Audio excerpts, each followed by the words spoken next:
with the State of the Union address rapidly approaching, Trump's inaugural speech is all anyone can talk about, and people keep looking to it for clues as to what to expect, what's coming up. Now, I want to be very clear about one thing, although I will add historical, economic analysis, social political context whenever necessary. This is not a political video. This is a neutral, non-biased, analytical breakdown of what this speech means and what it promises to do as it builds a bridge between the new administration and the general public, which is at the end of the day the cornerstone of public relations. Now, I have to say, this was a very unusual inaugural speech. It sounded more like a State of the Union address than an Inauguration Day speech. It was very detailed, very strongly worded in terms of its tone being very proactive, which in and of itself intends to communicate a strong force in this new administration with very proactive and quick-paced initiatives. And it signals to the public that this administration will strive to effect changes in as short a time frame as possible. The inaugural speech included timelines, dates, and very specific action items, which we will discuss later on, that meant to signal all of these changes to the electorate. And I hope that as we dive into this speech, it becomes very clear what strategies and techniques helped make this such a successful communications strategy. The key themes throughout this speech were energy. It was a very action-oriented speech, and brand safety, which you could say Trump's 2016 communications strategy was successful if what you're looking at is how far it got him. I mean, it did get him elected, but I would argue even before and throughout his first term in office, Trump remained a very controversial figure, both in the media and in terms of general public opinion. Now, there seem to have been stark changes both in his team and most definitely in his PR and communications strategies. This was very visible throughout his campaign, and it becomes even more significant in this inauguration speech, where he seems to be using a range of techniques to build brand safety and stability, improve his public perception, strengthen trust with a broader sector of the population across demographics. And this speech has certainly helped him achieve that goal very successfully. Let's get into it. For starters, the speech had a very strong start that's made the rounds. He started off by saying that the golden age of America has just begun. The golden age of America begins right now. So he's definitely starting with optimism, but also an appeal to patriotism and national pride, which was a huge theme throughout this speech, specifically a resurgence of the American hegemony worldwide. In fact, he did specifically say that he aims for the United States to be respected worldwide, saying, for instance, "From this day forward, our country will flourish and be respected again all over the world. We will be the envy of every nation, and we will not allow ourselves to be taken advantage of any longer. During every single day of the Trump administration, I will very simply put America first." Another notable quote on this theme was, "From this moment on, America's decline is over."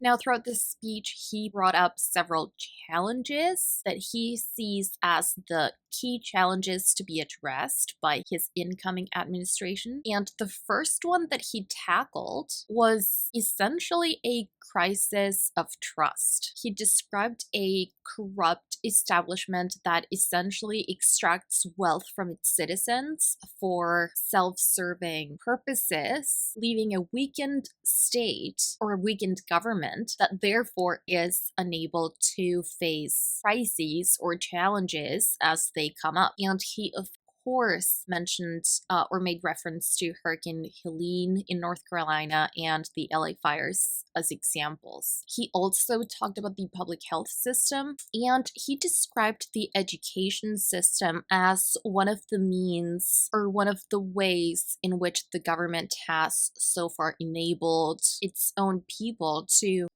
lose national pride. Mind if I squeeze in next to you? I just squeeze in here. Trump also mentioned his own assassination attempt, and he described this as an attempt to take away his freedom and even his life, giving us another memorable quote when he said, I felt then, and believe even more so now, that my life was saved for a reason. I was saved by God to make America great again.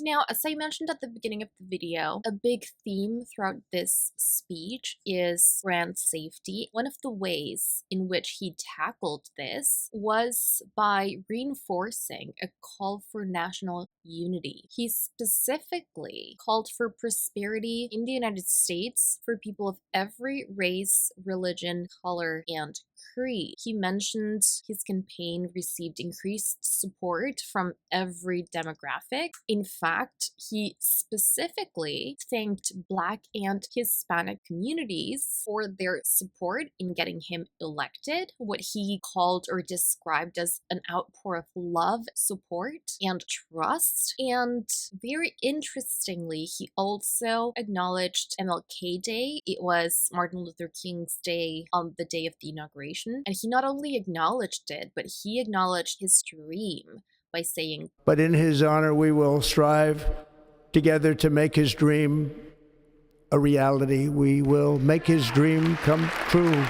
Now, this call for national unity is incredibly important for a number of reasons. First of all, we know that Trump has been infamously associated with racism or racist rhetoric in the United States and beyond. This has been a very key point of discussion in legacy and non-legacy media throughout both of his campaigns. In fact, probably never quite stopped being part of the national conversation since at least 2016. So it's incredibly important for Trump to not only address this, but even more so when considering the fact that he is still making deportations and immigration issues a centerpiece of his policies. It becomes even more important for him to emphasize and separate those policies from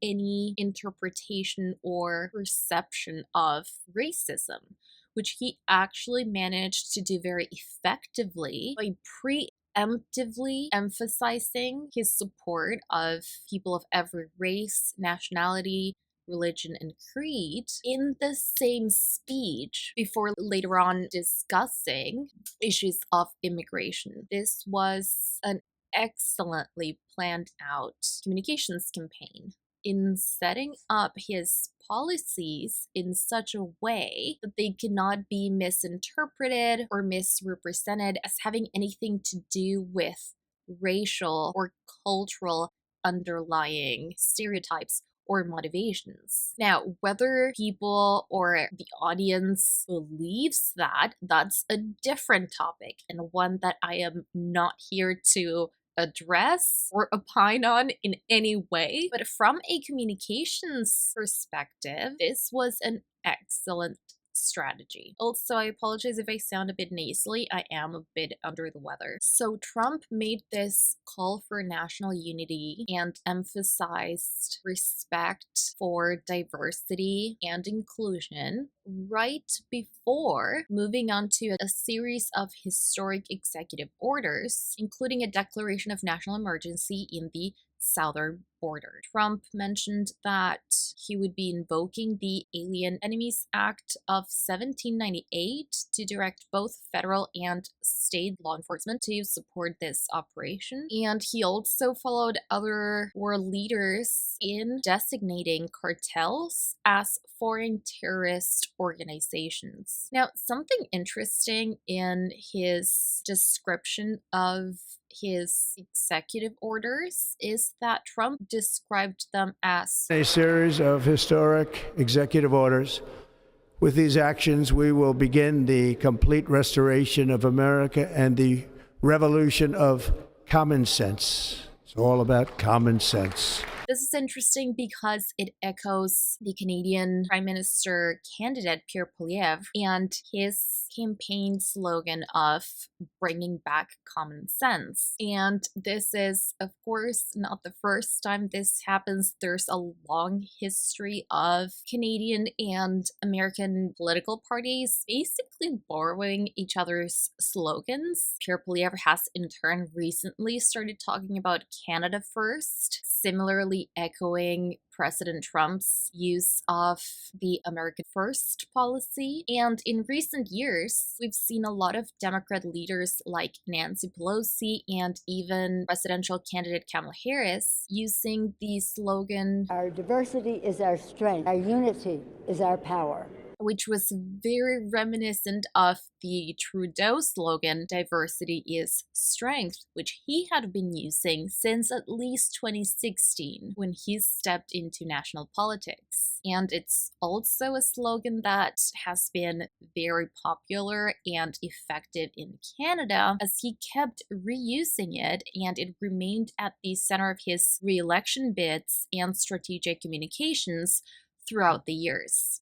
In fact, fun fact, Trudeau repeated this slogan when he introduced President Obama to Parliament in June of 2016. Diversity is a source of strength, not weakness. So Trump's use of common sense politics or common sense government when describing his executive orders was certainly very interesting. Among his other priorities, Trump mentioned he would be tackling inflation. He not only reassured people that he would be bringing down costs and prices, but he was quick to remind people that the inflation the States is seeing right now is a result of government overspending. To address the overspending, he referenced DOGE, the new Department of Government Efficiency that would be established to restore confidence in government and strengthen trust in the government and administrational efficiency. And in relation to inflationary and economic challenges, Trump then brought up both trade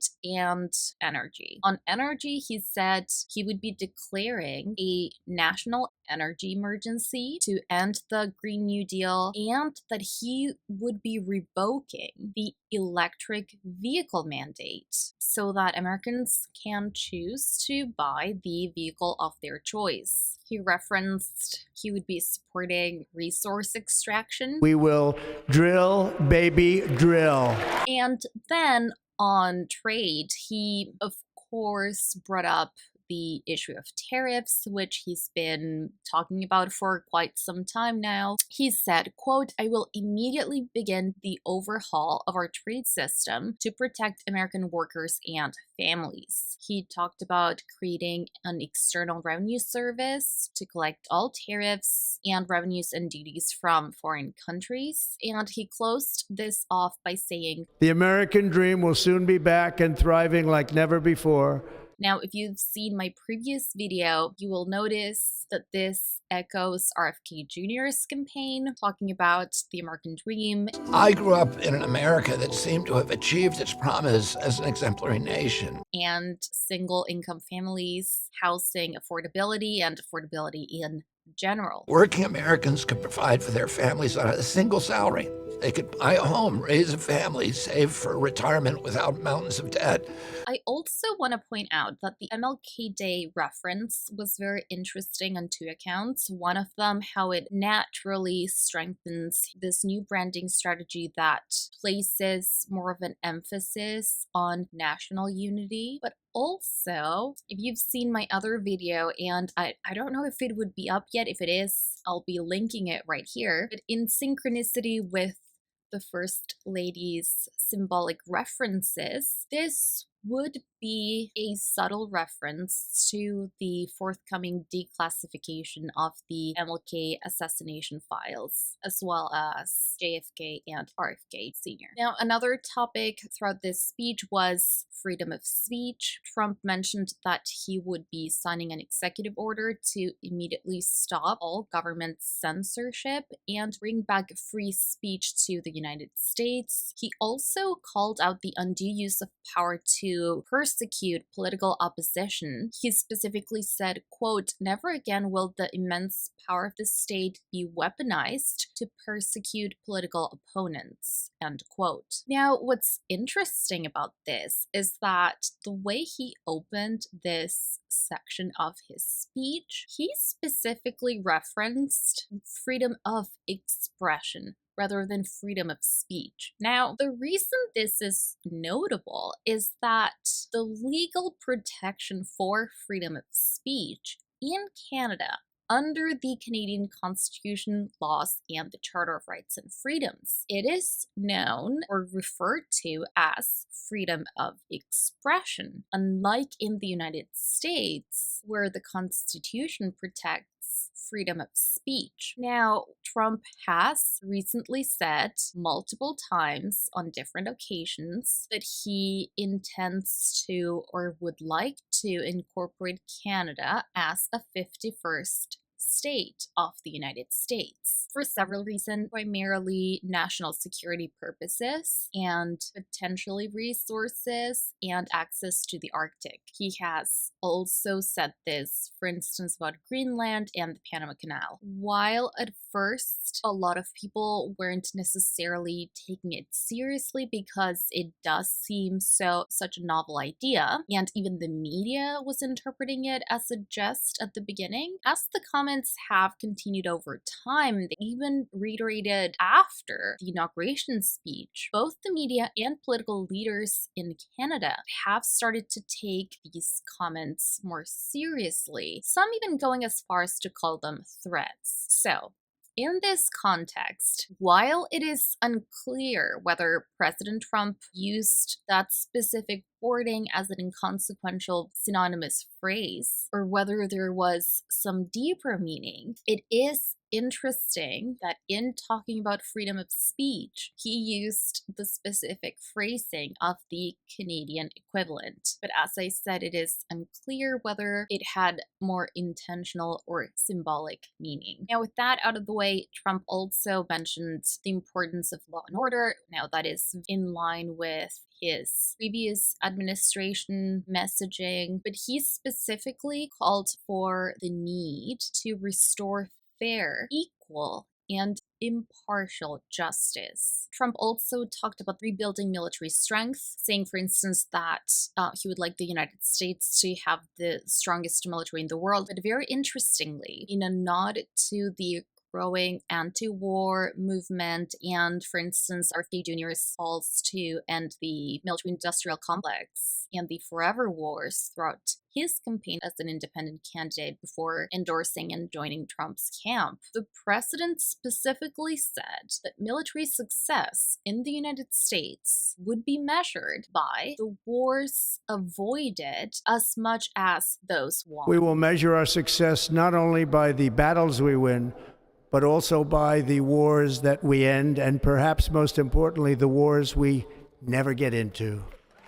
So as I mentioned, this is not necessarily surprising considering that RFK Jr. was a critical part of his campaign, now soon to be a member of his cabinet, and he campaigned under the pillars of ending the forever wars and dismantling the quote-unquote military-industrial complex. So related to this, Trump also said that he is thinking about the legacy he wants to leave behind and that he wants his legacy to be one of peace and unity. So he said he wants to be remembered as a peacemaker and a unifier, presumably in foreign and domestic affairs, respectively. The reason I say that is just inferring from what he is signaling. So to understand what he means when he says, for instance, that he wants to be remembered as a unifier, what we can gather from his speech are, for instance, going back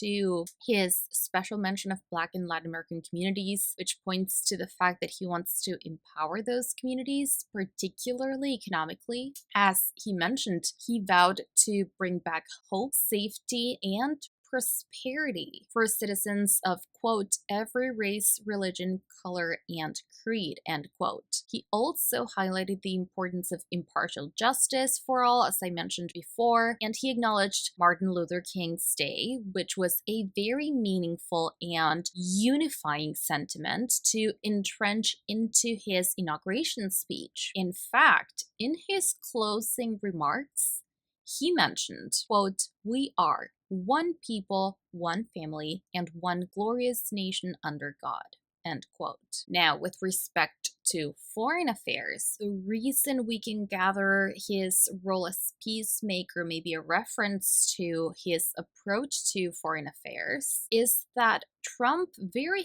heavily signaled throughout this speech that he wants the United States to go back to exerting soft power internationally, which as a country, the states would only be able to do if the United States continues to be the hegemonic power that the international community looks to for reassurance and guidance and leadership, as it has been since perhaps the Second World War, and even more so after the end of the Cold War. With respect to foreign affairs, Trump signaled that he wants to prevent and end wars. So, for instance, references to his vision as a peacemaker would be when he mentioned that he wants the United States to measure success or to be seen as a successful leader in both preventing and ending wars rather than in merely joining and winning them,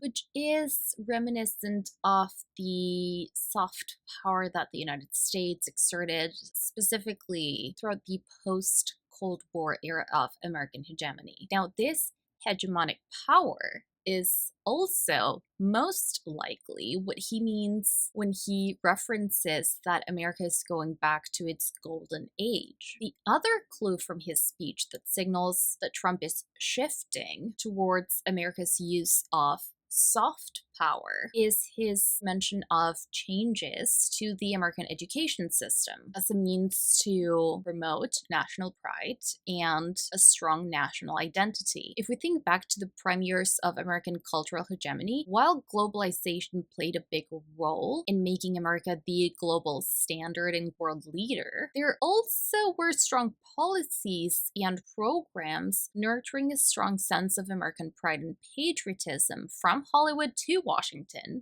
and all of these helped strengthen that strong American identity. For instance, he also went on to talk about race and gender ideology as being socially engineered by the government, and that in contrast, his administration would aim for a society that is colorblind and merit-based. So clearly associating race and gender ideology with a potentially more fractured society that would not be as conducive to national pride. And he also declared it the official policy of the United States government that there are only two genders male and female. One of the quotes that comes to mind from his speech. And we have an education system that teaches our children to be ashamed of themselves in many cases, to hate our country despite the love that we try so desperately to provide to them. All of this will change starting today, and it will change very quickly. So what this most likely means is that Trump will try to elevate the image and reputation of the United States, both globally as well as domestically, presumably to leverage that national sentiment into international prestige in order to be able to exert its influence and soft power through diplomacy more effectively, which goes hand in hand with ending the forever wars. Another noteworthy quote from his speech is, quote, "Our power will stop all wars and bring a new spirit of unity to a world that has been angry, violent, and totally unpredictable," end quote. Now, of course, with respect to foreign affairs, Trump made a series of statements. He talked about renaming the Gulf of Mexico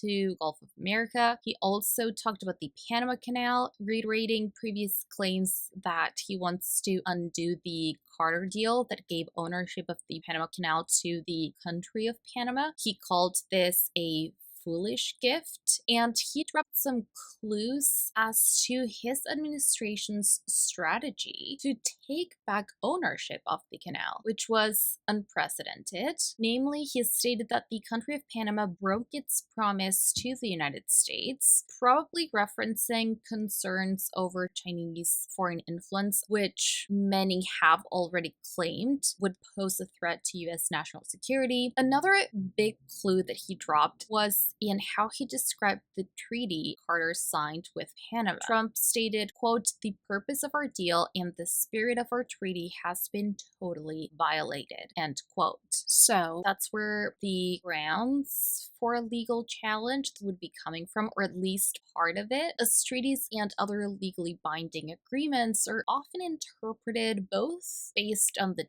text and language of the agreements, but also the intentionality and the motivations behind the drafting of those documents. As we all know, it is the role of the courts to interpret agreements, documents, treaties, even in the case of international law, whenever a dispute arises. But the way legal contracts are interpreted is both based on the law as well as based on an interpretation of the text of the agreement and the meaning behind the documents in question. Not necessarily in the eyes of present day communities, but in the eyes of those who were signatory to the specific agreement, contract, or treaty. So that would be from the point of view of the specific peoples at the specific historical points in time when those agreements were signed or agreed to. And I mean specifically when it comes to interpreting historical treaties and agreements. If any agreement between two nations is to last, it must serve the best interest of both nations. The new treaties do that, and by guaranteeing the neutrality of the Panama Canal, the treaties also serve the best interest of every nation that uses the canal. So what Trump seems to be referencing here is as meaningful as it is challenging. So in a case, hypothetically, in a case like that, the evidentiary support that the court would be looking at could include, for instance, historical records and a range of expert opinions to elucidate on and add context to what the signatory parties meant what they intended by signing on to the specific agreements. So what they meant by the specific language used in the agreements. Please bear in mind that I am not a lawyer, and this is not to be misconstrued in any way as legal advice or legal opinion. This is simply my analysis and interpretation of what we could expect to come out of this issue that appears to be escalating. And in fact, unsurprisingly, Panama has since ordered an extensive audit or investigation into Trump's claims of Chinese interference. Now, Trump concluded this part of his inaugural speech by confidently saying that the United States will be taking back the Panama Canal. He also made reference to ending the chronic disease epidemic, which would be RFK Jr.'s portfolio if he gets confirmed. So to close this off, I will mention some memorable quotes from the inaugural speech. So one of them was, "If we work together, there is nothing we cannot do and no dream we cannot achieve. In America, the impossible is what we do best." if anyone's found this interesting, I can do another one for the State of the Union speech. Otherwise, take care.